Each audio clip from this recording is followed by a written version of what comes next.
बराबर होते हैं ना। Radhe Radhe everyone, welcome back to my new blog. कैसे हैं आप सब लोग friends? Hope you all are good. तो फ्रेंड्स, इस समय टाइम हो रहा है 9 o'clock और मैं जो हूँ ना, नहा के इस समय मंदिर के जो है बर्तन धो रही हूँ।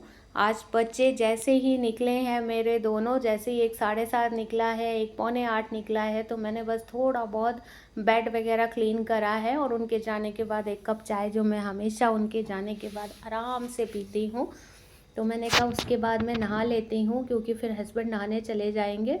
तो उनके ब्रेकफास्ट से पहले ही आज मैं नहा धो के पूजा करना शुरू कर दिया है। तो ये फ्रिज आप देख रहे हैं, क्योंकि मैं जो हूँ भगवान का प्रसाद है फ्रिज के अंदर ही रखती हूँ, क्योंकि वैसे भी ड्राई फ्रूट्स वगैरह फ्रिज में रखो ना तो कीड़े वीड़े भी नहीं लगते हैं और फ्रेश भी रहता है।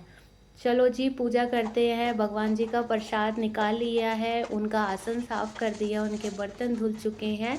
तो आप जोत वो जला के दिया बत्ती करके भगवान की पूजा करते हैं।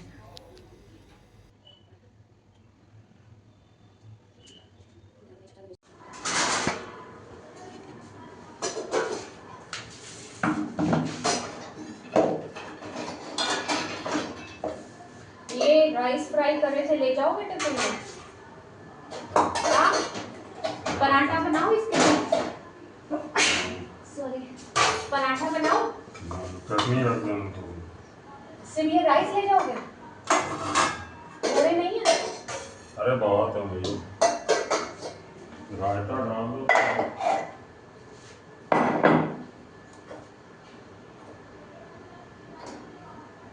तो आज ब्रेकफास्ट में मैं स्टफ़ पराठा बनाने वाली हूँ गोभी का। तो ये मैंने कद्दूकस करके रख ली थी सुबह मॉर्निंग में ही।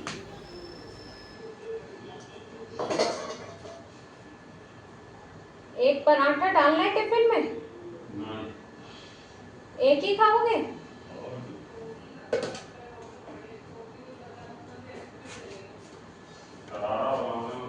वैसे मैं जब गोभी कद्दूकस करती हूँ तो मैं थोड़ी सी अदरक ज़रूर उसके अंदर कद्दूकस कर लेती हूँ, हालांकि मैं चॉपर में ही चलाती हूँ। उससे पता है क्या होता है, बड़ा ड्राई ड्राई सी हो जाती है, जैसे आप देख भी रहे हैं, गीली गीली नहीं रहती है चॉपर में। एक ये मुझे बहुत आराम है चॉपर से, जब भी गोभी का पराठा बनाना हो। और फ्रेंड्स, अगर गोभी के पराठे के बीच में ना थोड़ा सा अगर देसी घी डाल दो थोड़ा बहुत, तो ये होता है ना कि गोभी अंदर से भी ना थोड़ी सी सुड़ जाती है, अगर आप उसको सिम पे के सेको, और थोड़ा क्रिस्पी क्रिस्पी सी हो जाती है, अच्छे से गल जाती है। तो हस्बैंड की फरमाइश थी कि करारा करारा पराठा जो है आज मुझको देना, तो इसीलिए थोड़ा एक्स्ट्रा घी लगा लगा के जो है ना, मैं इसको करारा करारा पराठा बना रही हूँ, क्योंकि उनकी फरमाइश पे। तो ये देखिए, क्रिस्पी क्रिस्पी पराठा रेडी है। उन्होंने कहा था रायता भी डाल देना थोड़ा बूंदी का साथ में, तो ये बूंदी का रायता, चटनी और क्रिस्पी पराठा। तो ये फ्राई राइस ना मैंने बच्चों के लिए सुबह करे थे टिफ़िन के लिए, तो बच गए थे, तो कह रहे यही ले जाऊंगा, तो मैं हस्बैंड के टिफ़िन में डालने जा रही हूँ ये फ्राई राइस। तो ये मॉर्निंग में दही जमाया था, देखिए जम गया कितना बढ़िया, पानी भी छोड़ गया है, सिर्फ फ्रिज में रख देते हैं।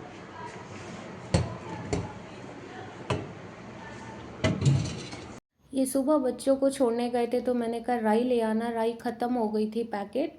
राई ना बहुत यूज़ होती है, पोहा हो सांभर हो तो उसमें भी राई बहुत ज़्यादा होती है। अगर आप सूखे आलू बनाओ ना जीरा हींग वाले, उसमें भी अगर थोड़ी सी राई कड़ी पत्ता डाल दो, हरी मिर्च, तो वो भी बड़ा अच्छा टेस्ट आता है उसमें राई का। तो ये देखिए, मलाई में काफ़ी सारी इकट्ठा करी हुई है, तो आज ना घी निकालने की तैयारी में है।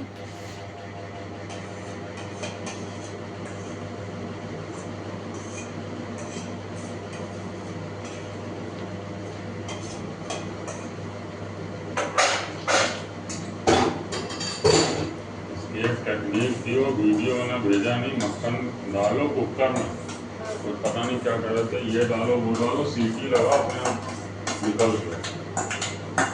वैसे अगर ये गर्म हो जाए तो भी आराम से निकल जाता है, अगर मतलब सुबह का रखा हो अब 2 मिनट में निकल जाएगा, क्योंकि सुबह निकाल दिया था ना बाहर, अब गर्म हो गया। गर्म होने के बाद वो ठंडक मर गई है, तो वो अब निकल जाएगा 2 मिनट के अंदर।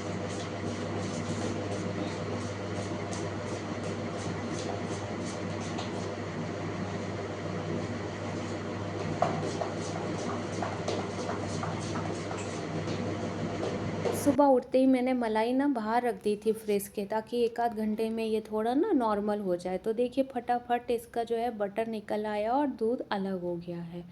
तो वैसे तो ये होता है कि मैं जब भी ये घी निकालना होता है तो सुबह बटर निकाल के रख देती हूँ। शाम में जब डिनर टाइम पे आती हूँ तो एक साइड पे ये घी निकालने के लिए कढ़ाई चढ़ा देती हूँ और साथ साथ रोटी सब्जी करती हूँ तो घी निकल जाता है। तो ये बचा हुआ दूध है उसका। तो फ्रेंड्स, जब तक घी निकल रहा है तब तक ब्रेकफास्ट कर लेते हैं। तो मैंने ना अपनी एक रोटी बनाई है बस गोभी की चटनी और दही। तो मैंने कहा जब तक ना टाइम का यूटिलाइज़ करते हैं, घी निकलने में कुछ 10-15 मिनट लगेगा, तब तक हम ब्रेकफास्ट करते हैं।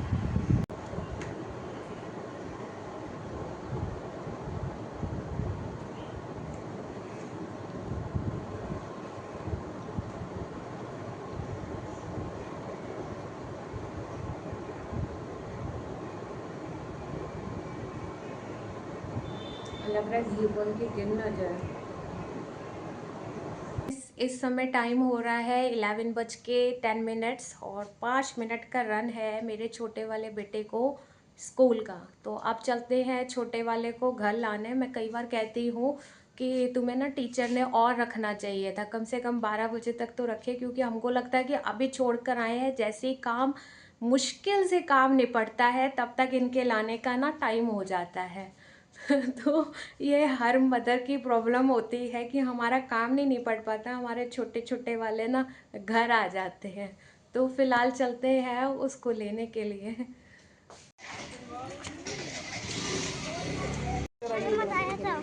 आज तुम सरप्राइज हो गए। हाँ दर्श, हाँ आज हम जल्दी आ गए थे तुम्हारे लिए। चलो साइड हो जाओ, कार आ रही है, साइड हो जाओ। ये क्या कैच कैच खेल रहा है। अब कपड़े चेंज करें। कल तुम्हारी हॉलीडे है? हाँ। मैम ने बोला था? हाँ? कि नहीं? नहीं, मैम ने नहीं बोला हॉलीडे का, तुमने खुद बोल दिया। नहीं, मैम ने बोला था। मैम ने क्या बोला कि कल हॉलीडे है सबकी? हाँ, ला पहले शूज उतार। ये बोला कि कल तुम्हारे लोगों की हॉलीडे है, खूब पढ़ाई करना। क्या बोला मैम ने? एक लड़की को 4 पेज करने थे। एक लड़की को 4 पेज करने थे? क्यों, उसने होमवर्क नहीं करा? उसने बहुत दिन से होमवर्क नहीं करा। बहुत दिनों से होमवर्क नहीं करा? क्यों? मुझे सारे पेज करने थे कल सारे पेज करने थे, तुमने भी नहीं करा? तुम तो डेली करते हो। मुझे नहीं दिया था। तुमको नहीं दिया था, एक लड़की को दिया था। चलो अच्छा, चेंज कर लो, हैंड वॉश। तो वॉशिंग मशीन में भी कपड़े धुल चुके हैं। तो देखिए कितने उलझे हुए हैं। मेरी आदत है कि मैं कपड़े ना सबसे लास्ट में, जब हम लोग होते हैं ना, हम लोग फ्री होने जा रहे होते हैं कि हाँ अब सब घर का काम निपट चुका है, अब हम बैठने से पहले, तो वो मेरी आदत है कि अब हम जो है ना कपड़े तब मैं लास्ट में सुखाती हूँ। अच्छा, छोटा वाला भी जल्दी आ जाता है तो ये होता है कि पहले साफ़ सफाई का सारा काम निपटा लूँ, और कपड़े तो ये है कि लास्ट में भी सुखा दूँगी, क्योंकि अब गर्मियाँ हो गई हैं तो सूख भी फटाफट 2 घंटे के अंदर जाते हैं, तो अब वो भी कोई टेंशन नहीं है। नहीं तो विंटर्स में होता है ना कि लाओ धूप के टाइम 12-1 बजे तक फटाफट कपड़े सुखा लो। तो घी भी ठंडा हो चुका है थोड़ा बहुत, तो मैंने कहा लाओ इसको छान लेते हैं।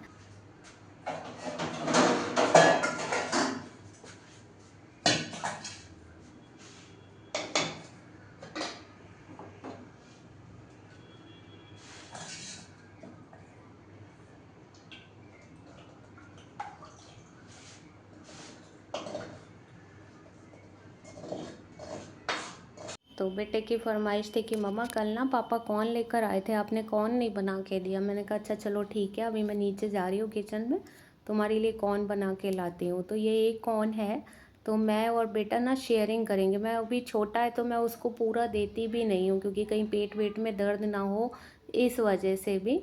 और छोटा है तो उतना वो खा भी नहीं पाता है। तो आधा मम्मा का शेयर है इसमें, आधा बेटे का शेयर है। तो इसमें नमक, काला नमक और नींबू लगा के मैं इसको बना रही हूँ। और पत्ते इसलिए तोड़ रही हूँ ना क्योंकि गरम गरम सा है, तो इसलिए मैं इसको 2 पीसेस में कर लूँगी, तो उसको भी पकड़ा दूँगी इसमें, तो उसको गरम नहीं लगेगा। कौन का बाल रखते हैं? कॉर्न का ना ट्री होता है बड़ा बड़ा सा, उसमें कॉर्न आते हैं। तुम्हें अच्छे लगते हैं? हाँ। खाओ। एक बात बताओ, ये आइसक्रीम एक थी, तुम खा रहे हो, तो ये बताओ जब भाई आएगा तो रोई रोई नहीं करेगा कि उसको नहीं मिली? सुबह मैं दो लेके आया था, आपने बोला था आप उसको आइसक्रीम दिलाओगी तो दिला देना। ओ, मैं उसको आइसक्रीम तो तुम मतलब सुबह तुम चॉकलेट भी ले ली तुमने, अब तुम आइसक्रीम भी खा रहे हो, उसको तो कुछ नहीं मिला ना? तो मेरा क्या मिला? आइसक्रीम कहाँ मिली? मिलेगी स्कूल से आते हुए।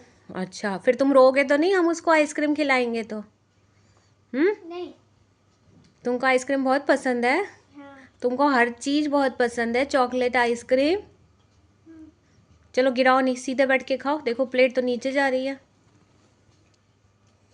एक्चुअली ना ये एक आइसक्रीम मेरी बची थी, ये लोग अपनी निपटा बैठे थे, तो अब क्योंकि मम्मा के आइसक्रीम है तो बच्चों का हक तो बनता ही है। मैंने कहा था मैं नहीं खाऊंगी, तो इनको ना इसलिए सुबह से बेचैनी हो रखी थी कि कौन पहले आए और पहले खाए। तो ये आ गए हैं, इनको मिल गई है, तो अब इनके कहने के अकॉर्डिंग तो अब हम उसे स्कूल से निकलेंगे तो उसको खिला देंगे, क्योंकि मम्मा के लिए तो दोनों बच्चे बराबर होते हैं ना। अब एक ने खाई है, दूसरे को कैसे मम्मा छोड़ दे।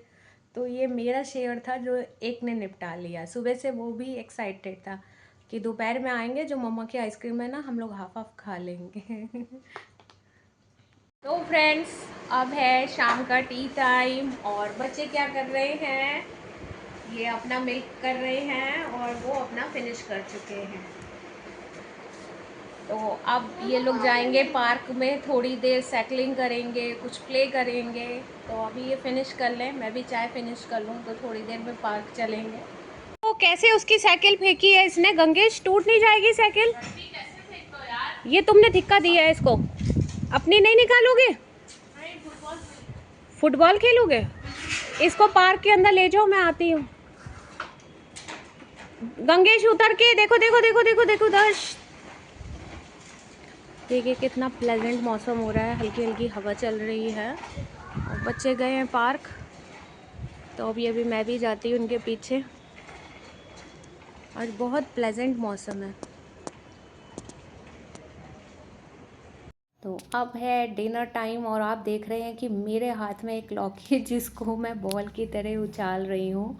लौकी तो ज़्यादा आई थी, बची बेचारी ये पतली सी एक है, और बाकी ना मैंने वो सूखी लौकी बना ली थी तो यूज़ हो गई थी। वो ज़्यादा लग रही थी तो मैंने एक बचा ली थी, ये पतली सी, तो मैंने सोचा इसको क्या फेंका जाए, इसका भी ना कुछ बढ़िया सा कर लेते हैं। तो मैंने कहा सामर में ना मुझे लौकी बहुत पसंद है, तो आज मैं सामर बनाने जा रही हूँ। तो 2 गाजर पड़ी थी, एक रेड एंड और ऑरेंज, और लौकी, टमाटो। तो और तो वेजिटेबल ये होता है कि आप सामर में कितनी भी वेजिटेबल्स डाल दो तो वो भी अच्छी लगती हैं। तो ये थोड़े से ऑयल में मैं ये वेजिटेबल को डाल दे रही हूँ ताकि ये हल्की हल्की सौटे हो जाए, और सामर में ना सौटे वेजिटेबल का टेस्ट आता है। तो ये है अरहर की दाल। तो देखिए वेजिटेबल हमारी हल्की हल्की सौटे हो गई है। अब इसमें एक टमाटो मैं डाल रही हूँ, और बाकी हमारे बेसिक मसाले, नमक, मिर्च, गरम मसाला, हल्दी, और इसको हल्का हल्का सा भून लेते हैं। क्योंकि ऑयल कम था तो थोड़ा मसाला चिपक रहा था, तो मैंने पानी डाल दिया है, अरहर की दाल बाद में, और पानी थोड़ा सा और ऐड कर लिया 1-2 बार इसको भूनने के बाद, ताकि अरहर की दाल में नमक मिर्च अच्छे से रस जाए। तो जब तक हमारा सांभर बन रहा है, तो ऐसा कैसे हो सकता है कि हम सांभर बनाए और कोकोनट चटनी ना बने, पीनट्स वाली। मेरे घर वालों को तो बहुत पसंद है, तो इसीलिए ये कोकोनट चटनी है के लिए जो है ना मैंने नारियल, पीनट्स और लाल मिर्च ली है। इसको मैं तवे पे हल्का हल्का सा भून ले रही। तो सांभर हो गया, कोकोनट चटनी की तैयारी हो गई, और आज है ना मैंने कहा आज घर वालों को खुश करते हैं, साउथ इंडियन खिलाते हैं इनको फुल्ली, मतलब सांभर, डोसा, कोकोनट चटनी। तो ये मैंने ना आलू बॉईल करे हैं डोसे की फिलिंग के लिए। तो मैंने क्योंकि लेट हो रहा था, कुछ आलू बड़े थे कुछ छोटे थे, तो एक आध क्रश हो गए हैं।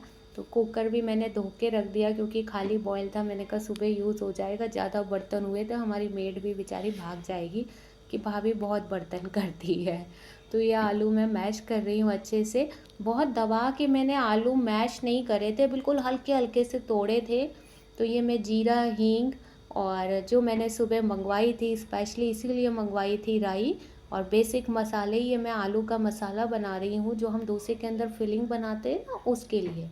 तो ये मैं आलू देखिए बहुत ज़्यादा मेरे जो है ना आलू मैश करे हुए नहीं है, लेकिन ये है कि खड़े भी नहीं आए। फोन किया, जरा चालू कर दो, निकालो इसको।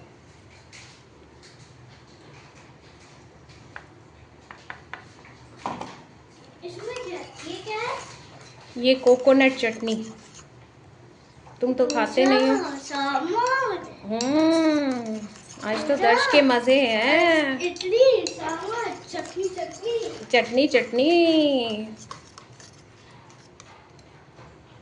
तो ये देखिए विसिल निकल चुकी है, दाल हमारी बहुत अच्छे से गल गई है। तो इसको मैंने सिम पे ना कुकर को रख ही दिया है, ताकि वो सांभर का होता है ना, जितनी देर ये कढ़ता रहेगा उतना टेस्ट इसके अंदर आएगा। तो सबसे पहले मैंने इमली का पानी डाला है, ताकि जब तक मैं तड़का वड़का करूँगी तो एक आध बॉयल आ जाए उसके अंदर अच्छे से, और उसके अंदर इमली ना रस जाए दाल के अंदर।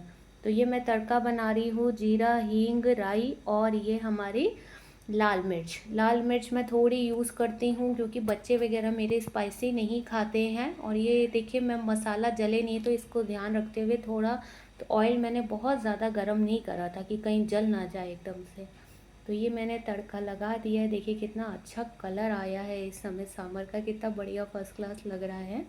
तो अभी मैंने सांभर मसाला इसमें नहीं ऐड करा है, क्योंकि हमारी सासू माँ भी ना मिर्च बिल्कुल नहीं खाती हैं, तो बहू को डांट ना लगे, तो इसलिए सास का ख्याल रखना पड़ता है। तो मैंने मम्मी का ना सांभर अलग निकाल रही हूँ। तो अब मैं थोड़ा सा देसी घी, थोड़ा सा नमक मिर्च और बढ़ा रही हूँ, क्योंकि मम्मी ना नमक भी थोड़ा सा हल्का ही खाती है। तो ये सांभर मसाला डाल दिया है मैंने इसके अंदर। अब मैं दोबारा सांभर में तड़का दे रही हूँ, थोड़ा मसाला ये हल्के से भुन जाए।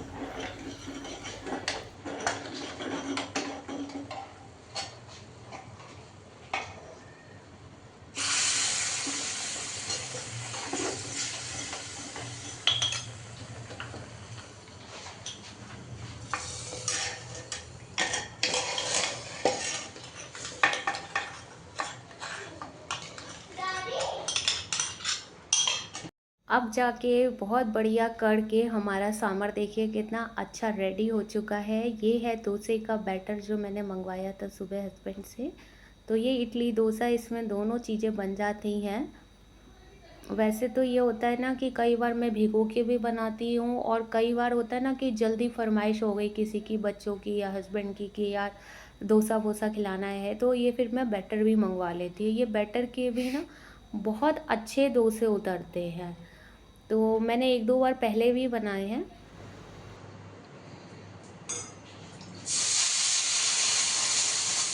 और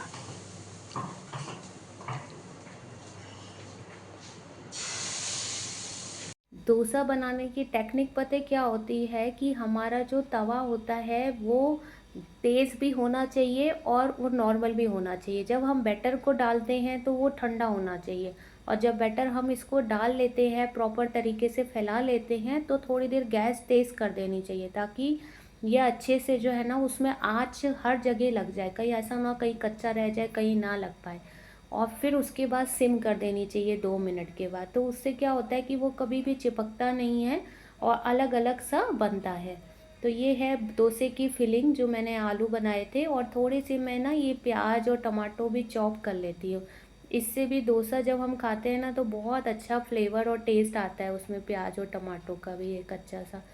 तो फाइनली ये देखिए मेरा डोसा कितना अच्छा उतरा है और कितना बढ़िया सा रेडी होके दिख रहा है। तो ये हस्बैंड की प्लेट है जो रेडी हो रही है इस समय। तो ये है सांभर, नारियल की चटनी, ग्रीन चटनी जो हमारे हस्बैंड ने सुबह मॉर्निंग में बनाई थी, और साथ में है डोसे। पापा को एक प्लेन डोसा चाहिए। प्लेन डोसा चाहिए? हाँ। तो ये ले जाओ, भी मैंने इसमें आलू नहीं डाला। सादा डोसा चाहिए। तो ये प्लेन है।